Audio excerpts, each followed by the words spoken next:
ఈరోజు సింగోటం లక్ష్మీ నరసింహస్వామిని దర్శనం చేసుకోవడం జరిగింది. ఇక్కడ లింగాకారంలో లక్ష్మీ నరసింహస్వామి వారు ఉండడం అన్నది చాలా ప్రత్యేకమైనటువంటి ఒక మనము గమనిస్తూ ఉన్నాము. మరి ఇటువంటి అద్భుతమైనటువంటి క్షేత్రం, శైవ వైష్ణవ మిళితమైనటువంటి క్షేత్రం చాలా అరుదుగా ఉంటుంది. అటువంటిది మన తెలంగాణలో, మన కొల్లాపూర్లో, మన సింగోటంలో ఉండడం అన్నది నిజంగా కూడా మన అందరు కూడా అదృష్టం అని నేను భావిస్తూ ఉన్నాను.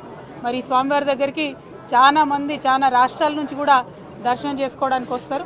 ఈరోజు మరి ఇక్కడికి దర్శనం రావడం నా అదృష్టంగా నేను భావిస్తూ ఉన్నాను.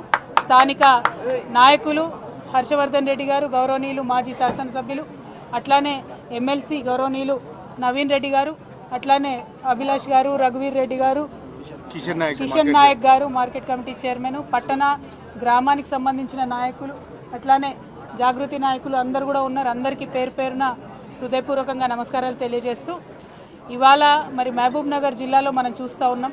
సింగోటం లాంటి ప్రత్యేకమైన క్షేత్రం కోసం గౌరవనీయులు కేసీఆర్ గారు 17 కోట్ల రూపాయలను మంజూరు చేస్తే, మరి ఆ దేవుడికి ఇచ్చిన డబ్బులు కూడా జూపల్లి కృష్ణారావు గారికి కన్నుగుట్టినట్టు అయింది.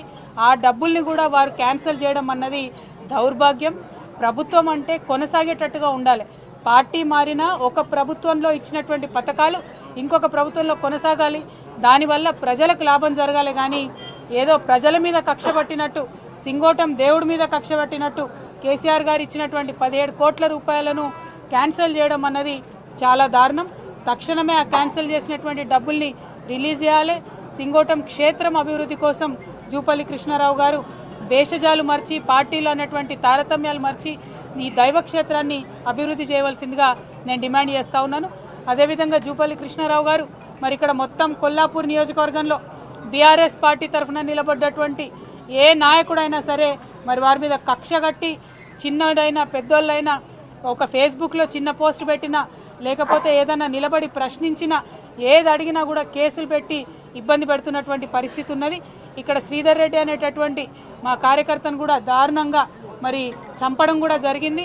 అయినప్పటికీ ముఖ్యమంత్రి సొంత జిల్లా అయిన జూపల్లి కృష్ణారావు గారు మంత్రివర్గంలో ఉన్నప్పటికీ కూడా పోలీసు వాళ్ళు ఆ కేసు మీద పురోగతి లేకపోవడం అన్నది చాలా దారుణం. అంటే కేవలం ప్రభుత్వానికి, హంతకులకు కొమ్ముగాస్తున్నారు తప్పితే ప్రజల పక్షాన మీరు నిలబడలేరన్న విషయం ఇవాళ తెలుస్తూ ఉన్నది. అందుకే మేము మళ్ళా ఒకసారి చెప్తా ఉన్నాం, జూపల్లి కృష్ణారావు గారు మీరు ముందు నియోజకవర్గానికి రండి. మీరు టూరిజం మంత్రి కాదు, టూరిస్ట్ మంత్రి లెక్క వ్యవహారం చేస్తున్నారు.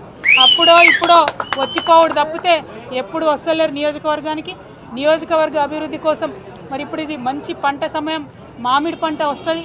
అద్భుతమైనటువంటి పంట ఇక్కడ నుంచి కొల్లాపూర్ నుంచి దేశవ్యాప్తంగా మామిడికాయలు కూడా మనం పంపిస్తాం. మరి మామిడి మార్కెట్ కూడా మా హయాంలో, బీఆర్ఎస్ పార్టీ హయాంలో హర్షవర్ధన్ అన్న ఉన్నప్పుడు తీసుకొచ్చినటువంటిది కూడా మీరు ఇంకా కూడా దాని మీద అతిగతి లేక పురోగతి లేకుండా పోతున్నది.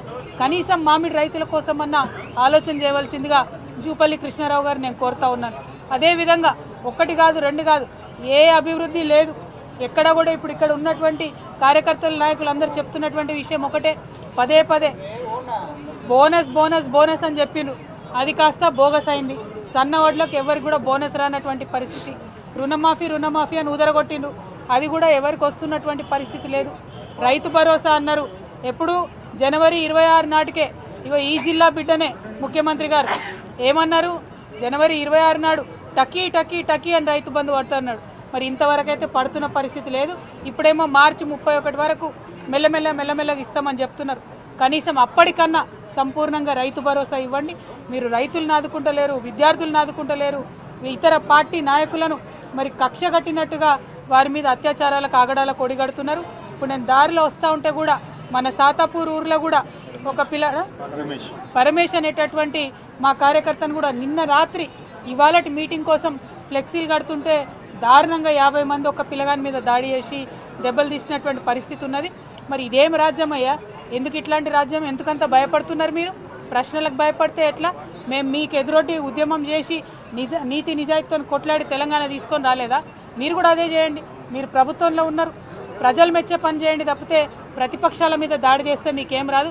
అందుకే మళ్ళీ ఇవాళ చెప్తా ఉన్నాం, ముఖ్యమంత్రి గారు మీ మహబూబ్ నగర్, ఉమ్మడి మహబూబ్ నగర్ జిల్లా నుండే చెప్తా ఉన్నాం, ఖచ్చితంగా పింక్ బుక్ మెయింటైన్ చేస్తాం. మా కార్యకర్తల మీద దాడి చేసిన వాళ్ళు నాయకులైనా అధికారులైనా ఎవరిని కూడా వదిలిపెట్టాం. అందరి చిట్టా రాసి పెట్టుకుంటాం. మాకు కూడా టైం వస్తుంది, అప్పుడు మాత్రం ఖచ్చితంగా చెప్తామని చెప్పి మరి అంతవరకు మొక్కవోని ధైర్యంతో హర్షవర్ధన్ రెడ్డి గారి బీరం హర్షవర్ధన్ రెడ్డి గారి నాయకత్వంలో మొత్తం 50 మంది కూడా ముందుకు సాగాలని చెప్పి కొల్లాపూర్ నియోజకవర్గ బిడ్డలందరినీ బీఆర్ఎస్ పార్టీ నాయకులందరినీ కూడా కోరుతా ఉన్నాను. అదేవిధంగా తర్వాత మాట్లాడతాను. Thank you.